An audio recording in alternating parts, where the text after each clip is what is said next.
జమ్మూ కాశ్మీర్లో భారీ వరదలు బీభత్సం సృష్టించాయి. వైష్ణోదేవి ఆలయ మార్గంలో కొండచెర్లు విరిగిపడ్డాయి. ఘటనలో 45 మందికి పైగా మృతి చెందినట్టు తెలుస్తోంది. భక్తులపై డంప్ పడడంతో ఘటన చోటు చేసుకుందని కత్రా కాంగ్రెస్ నేత రాజేష్ సహోత్రా చెప్పారు. అధికారుల నిర్లక్ష్యంతో కొండచెర్లు విరిగిపడ్డాయని తెలిపారు. బాధ్యుల్ని కఠినంగా శిక్షించాలంటున్న రాజేష్ సహోత్రాతో మా నేషనల్ బ్యూరో చీఫ్ కళ face to face. Shri Vaishno Devi ఒక రియాలిటీ ఏంటన్నది ఒక విషయాన్ని ఇక్కడ ఒక వ్యక్తి చెప్పబోతున్నాడు. అసలు ఇది ల్యాండ్ స్లైడా లేకపోతే క్లౌడ్ బస్టా, సమ్ కన్ఫ్యూజన్. ఆ కన్ఫ్యూజన్ ఏంటి, ఆ రోజు జరిగినటువంటి రియాలిటీ ఏంటన్నది మనం తెలుసుకునే ప్రయత్నం చేద్దాము. అయితే రాజేష్ సహోత్రా అన్నటువంటి ఏదైతే వ్యక్తి ఉన్నారో ఆయన చాలా ఇన్ఫర్మేషన్ చెప్తున్నారు ఆ రోజు జరిగిన సంఘటన గురించి. అయితే ఇక్కడ సంఘర్ష్ సమితి కట్రాకు సంబంధించినటువంటి వ్యక్తి, శ్రీ సంఘర్ష్ సమితి. అయితే ఇక్కడ ఆయన చెప్పేటటువంటి విషయాలు ఏంటంటే వైష్ణవిదేవికి ఏదైతే యాత్ర ప్రారంభమవుతుందో ఆ రోజు జరిగినటువంటి సంఘటన అనుకోవచ్చు. ఒకటి క్లౌడ్ బస్టా లేకపోతే వచ్చేసేసి మనకు ల్యాండ్ స్లైడా. అదే కాకుండా ఇంకొకటి టెంపుల్కి సంబంధించినటువంటి ఏదైతే ఐటమ్స్ ఉన్నాయో అది అక్కడ జరిగినటువంటి ఏదైతే ఇన్సిడెంట్ జరిగిందో దానిపై పడడంతో అంతమంది చనిపోయారు అన్నటువంటి ఒక సెన్సేషనల్ సంబంధించినటువంటి విషయాలను ఆయన చెప్పబోతున్నాడు. సార్ నమస్కార్ సార్. सर जय माता जी, पहली बार ये घटना हुआ था जो वैष्णो देवी का जो पास में, ये क्लाउड बस्ट है नहीं तो लैंडस्लाइड है, मतलब और इसमें दोनों में मतलब बहुत दिनों से आवाज़ आ रही मतलब क्लाउड बस्ट है बोल रही. इसमें आप क्या बताना चाहते हैं सर? इसमें क्लाउड बस्ट है नहीं तो लैंडस्लाइड है?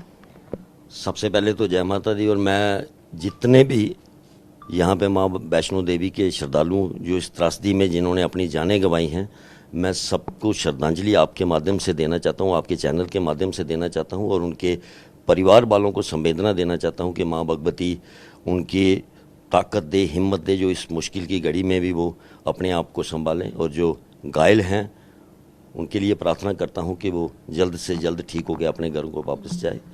आपने जो प्रश्न मेरे को अभी पूछा है, इसी सिलसिले में हम कटरा के जो वासी हैं, कटरा हमारी संघर्ष समिति जो है, जो कटरा के लोग हैं, हम इसी पे चर्चा कर रहे हैं.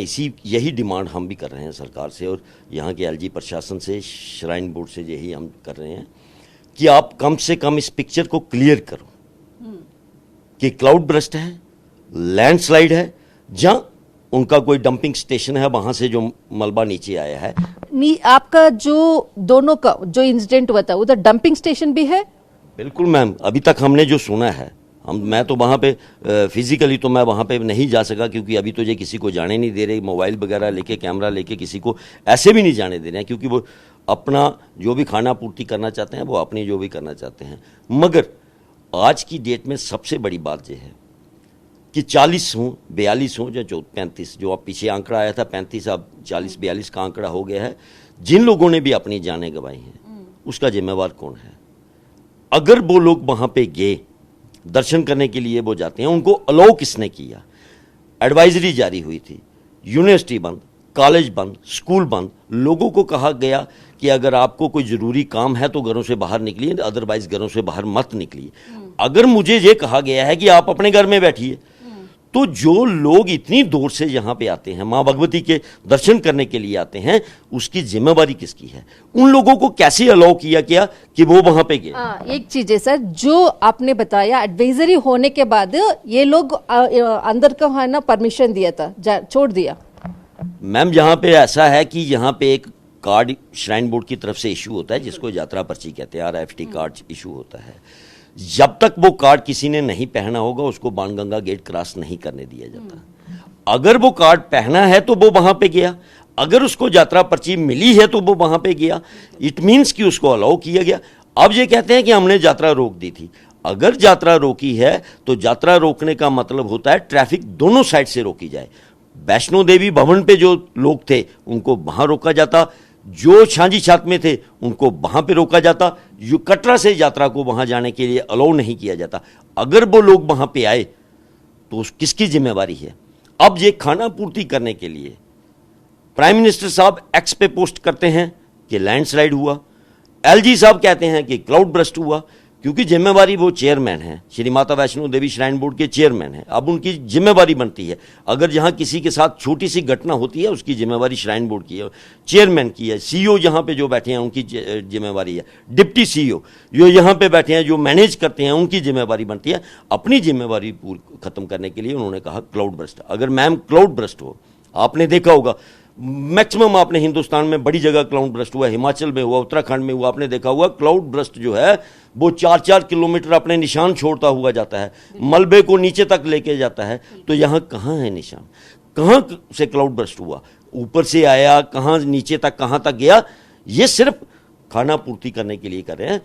हमने अभी 3 दिन पहले हमने श्रद्धांजलि देने के लिए पूरा कटरा टाउन बंद किया था, सब लोग यहाँ इकट्ठे होकर बस स्टैंड पे उनको श्रद्धांजलि, और हमने यही डिमांड की है। हम प्रधानमंत्री जी से भी यही डिमांड करते हैं, यहाँ की सरकार से भी यही डिमांड करते हैं कि जिन लोगों ने अपनी जानें गंवाई हैं उनको इंसाफ कौन देगा, उनको इंसाफ तभी मिल गया।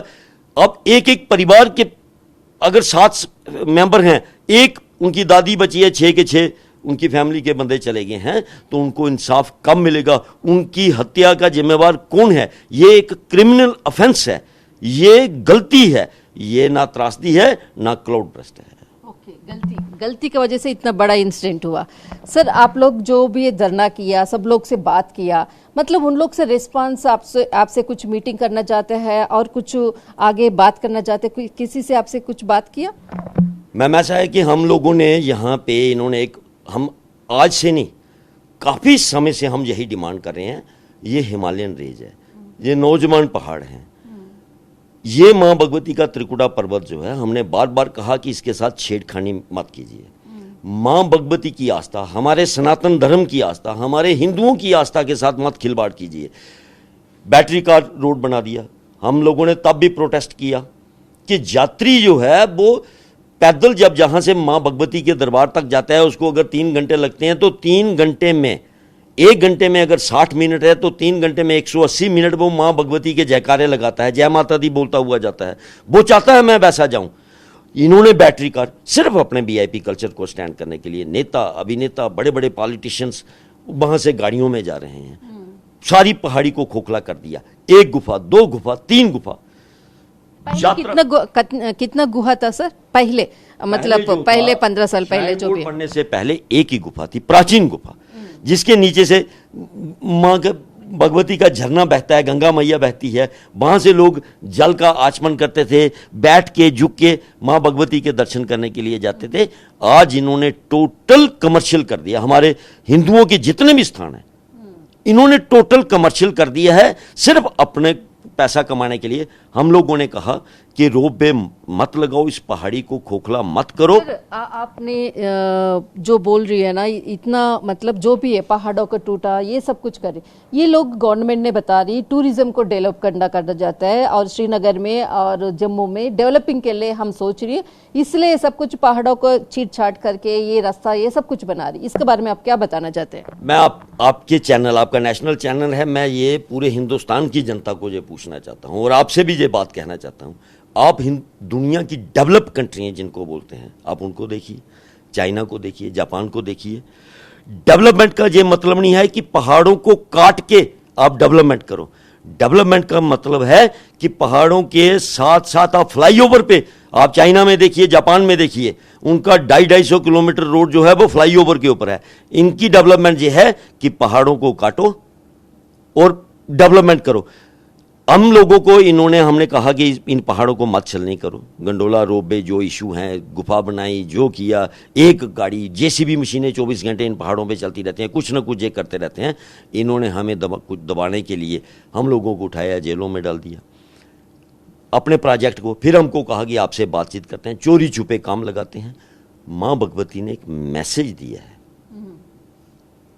ये केदारनाथ बद्रीनाथ में एक मैसेज दिया है, गंगोत्री जमुनोत्री में एक मैसेज दिया गया है कि मत नेचर के साथ खिलवाड़ करो। डेवलपमेंट के नाम पे नेचर के साथ खिलवाड़ नहीं होना चाहिए। आप ये समझते हैं कि पहाड़ों को छलनी करके, पहाड़ों को कलेजा काट के आप डेवलपमेंट कर रहे हैं, ये डेवलपमेंट नहीं है। जितनी जरूरत है, पुराने जमाने में यहां 86 से पहले कभी लैंडस्लाइड नहीं हुआ। क्यों? क्योंकि वो हाथों से बना हुआ रास्ता है। लोगों ने, मजदूरों ने वो काट काट के रास्ता बनाया हुआ है, ना पहाड़ों के साथ ब्लास्टिंग करके या जेसीबी लगा के रास्ता नहीं बना है, तो वो पुराने रास्ते पे कभी लैंडस्लाइड नहीं होती थी। ये जो इन्होंने बनाए हैं, ये जो इन्होंने किया, खिलवाड़ किया है, उससे ये त्रासदी आई है, उससे ये हालात आई है। और इतनी बड़ी बारिश उस दिन, आप इमेजिन ही नहीं कर सकते कि आप घर के बाहर तक नहीं जा सकते थे। उस सिचुएशन में अगर इन्होंने यात्रा का अलाउ किया है, ये एक जुल्म है, क्रिमिनल ऑफेंस है, ये गलती है और उन लोगों को इंसाफ मिलना चाहिए। मिनिमम नॉर्मल सा कंपनसेशन अनाउंस करके आप अपनी जिम्मेदारी से नहीं भाग सकते। जो गया है उसकी जो कमी है वो कोई पूरी नहीं कर सकता। वो आप नॉर्मल कंपनसेशन करके, जिसकी फैमिली के 7 मेंबर से 6 चले गए, आप उसको पैसे दोगे तो वो क्या करेगी बूढ़ी दादी पैसे का? मेरे को बताओ ना। मगर उसको इंसाफ तो मिलना चाहिए। जो कसूरवार हैं उन कसूरवार को सजा मिलनी चाहिए।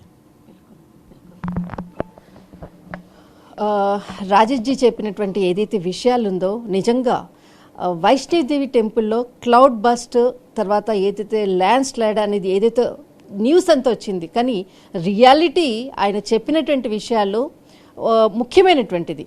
ఒకటి, డంపింగ్ పైన ఏదైతే డంప్ చేసినటువంటి ఉందో ఆ డంప్ చేసినటువంటిది యాత్రా స్థలంలో పడిపోవడంతో అక్కడ కింద ఉన్నటువంటి వాళ్ళందరూ కూడా మరణించారు. ఆయన వేసేటటువంటి 2 క్వశ్చన్స్, అడ్వైజరీ, వెదర్ అడ్వైజరీ ఏదైతే చేసిన తర్వాత కూడా లోపలికి పర్మిషన్స్ ఇచ్చేసేసి యాత్రికులను లోపలికి పంపించారు, అది చాలా తప్పు.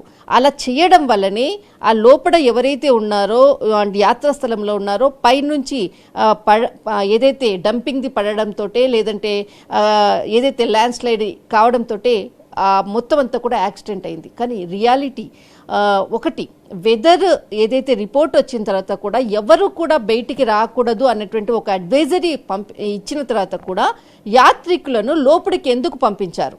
ఓకే, ఈ మొత్తం అంతా కూడా చాలామంది ఇప్పటి వరకు కూడా దాదాపు మనకు అందినటువంటి సమాచారం లెక్కల ప్రకారం 26 మంది అని చెప్పారు. కానీ దాదాపు ఒక 45 మెంబర్స్ పైగానే కూడా చాలా మంది చనిపోయారు అక్కడ.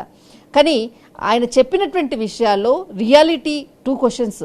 అయితే ముఖ్యంగా అక్కడికి ఎందుకు పర్మిషన్స్ ఇచ్చారు లోపలికి వెళ్ళడానికి, తర్వాత ఏదైతే ఇక్కడ క్లౌడ్ బస్ట్ అని చెప్పి చేతులు దులుపుకుంటున్నారు, అక్కడ వాళ్ళు చనిపోయినటువంటి వాళ్ళకి ఏదో కొంత కంపెన్సేషన్ ఇచ్చేసేసి అయిపోయింది అనుకుంటున్నారు. కానీ అక్కడ జరిగిన మిస్టేక్ ఎవరైతే ఉన్నారో వాళ్ళని ముందు శిక్షించాలి అంటూ కూడా చెప్తున్నారు. రియల్ నిజంగా ఇంత పెద్ద దీని వెనకాల ఇంత స్టోరీ ఉందన్నటువంటి విషయాన్ని రాజేష్ జీ చెప్పిన తర్వాత అసలు కొంత మాత్రమే బయటికి వస్తుంది. రియాలిటీ అన్నది మాత్రం చాలా విషయాలు దాచిపెడుతూ చెప్పలేక కొంతమంది అధికారులు కూడా సైలెంట్ అయిపోతుంటారు. కానీ కట్రాలో నేను చేసేటటువంటి ఏదైతే గ్రౌండ్ రిపోర్ట్లో మాత్రం చాలా అంటే విస్తుపోయే నిజాలన్నీ కూడా చెప్తూ ఉంటే అసలు ప్రకృతితోటి ఎంత డెవలపింగ్ అని చేస్తున్నారు, కానీ ప్రకృతి మరి తిరిగి దానికి పనిష్మెంట్ మనకు ఇస్తుంది అన్నటువంటిది ఇదొక నిదర్శనం. దిస్ ఇస్ కళా కెమెరామెన్ ధర్మతో కట్రా.